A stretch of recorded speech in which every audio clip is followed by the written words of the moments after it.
Hey everyone, welcome to today's Explainer. I am absolutely thrilled you're here. Today, we're embarking on a shared, deeply empathetic journey to understand and conquer something so many of us face but honestly rarely talk about: the hidden social pressures of parenting. We're going to unpack exactly what happens in our minds when we step out the front door with our kids, complete with the inevitable stray Cheerios and mismatched socks, and, more importantly, how we can take our power back. So, have you ever felt like literally everyone is judging your parenting?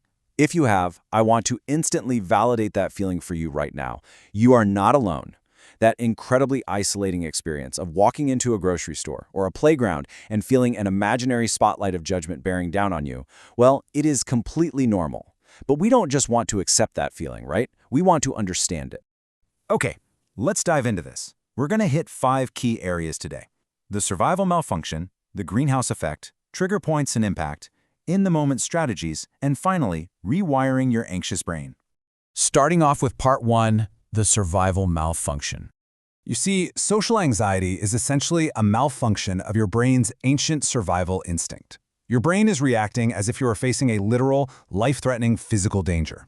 But in reality, you're simply facing social judgment. And when you become a parent, this perceived threat feels massively amplified. Why?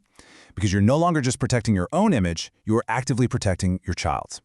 At the core of this malfunction is a state called hypervigilance. This is where your brain is exhaustingly and constantly scanning your environment for any sign of disapproval, and it's fueled by 2 distinct forces. First up is the internal critic, where you act as this harsh judge of your own words, simultaneously watching yourself and just assuming you sound totally awkward.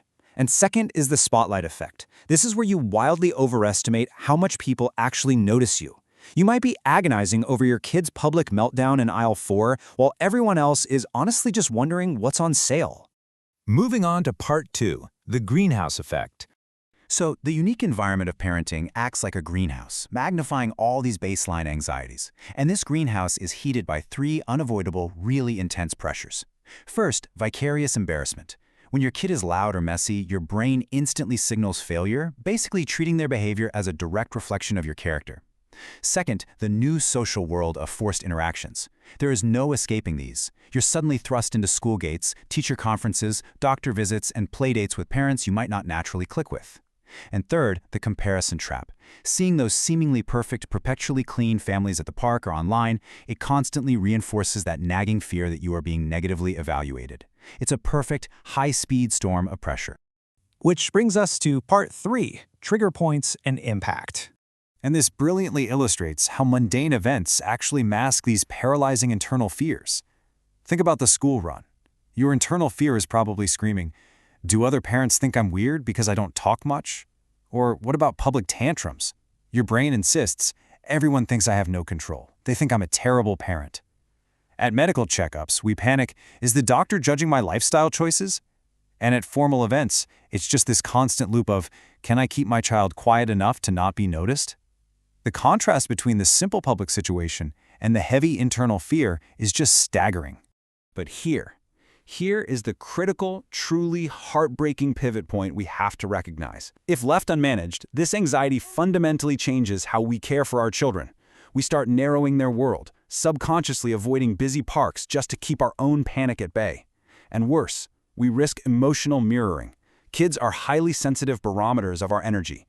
If they constantly see you tensing up every single time a neighbor approaches, they will inevitably learn a devastating lesson that strangers equal stress.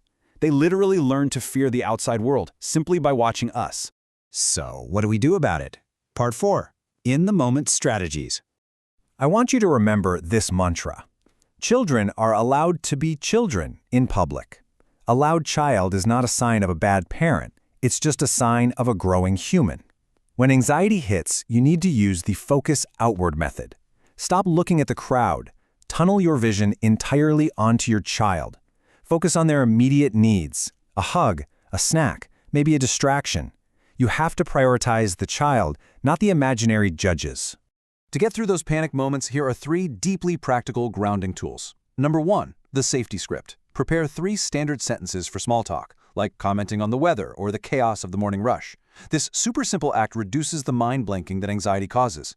Number 2, the safe anchor. When the feeling of being watched becomes totally overwhelming, dive into deep, quality time with your child right there in the crowd. Narrate a story or focus entirely on their eye level to create a private bubble that tunes out the background noise. And number 3, your physical posture. Anxiety naturally causes a physical collapse, which tells your brain you're in danger. Counteract this. Use an upright, open posture as your armor. Shoulders back, chin level, looking physically solid actually lowers your cortisol levels in real time. Another incredible in-the-moment strategy is creative externalization. Instead of staying trapped in your emotional brain and fighting the panic, shift gears into your analytical brain. Treat the anxiety spike like a cinematic scene. Mentally narrate it as a third-party observer. The room is loud, the light is harsh, my heart is beating fast. By simply describing it objectively, you create this vital distance from the panic, making it so much easier to stay present and grounded for your kid. Finally, Part 5. Rewiring your anxious brain. This number right here is your new best friend.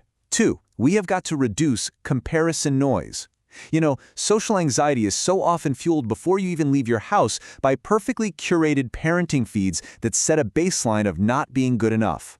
The action here is simple but profound. Implement a digital fast for 2 hours before any social event. Protect your headspace. Enter the situation grounded in your actual reality, not someone else's digital highlight reel.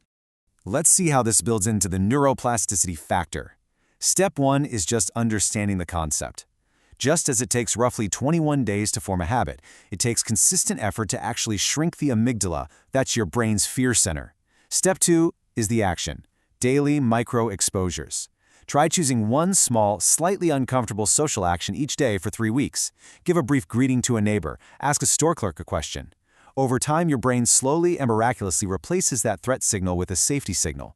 I want to leave you with this question to ponder today. What small social action will you take today to start rewiring your brain for your child? The next time you head to the playground, remember that you have the tools to protect your peace. You are stepping out not into a courtroom of judges, but into a world where you and your child absolutely belong. Thank you so much for joining me for this explainer. Take that first, small, brave step today, and I'll catch you next time.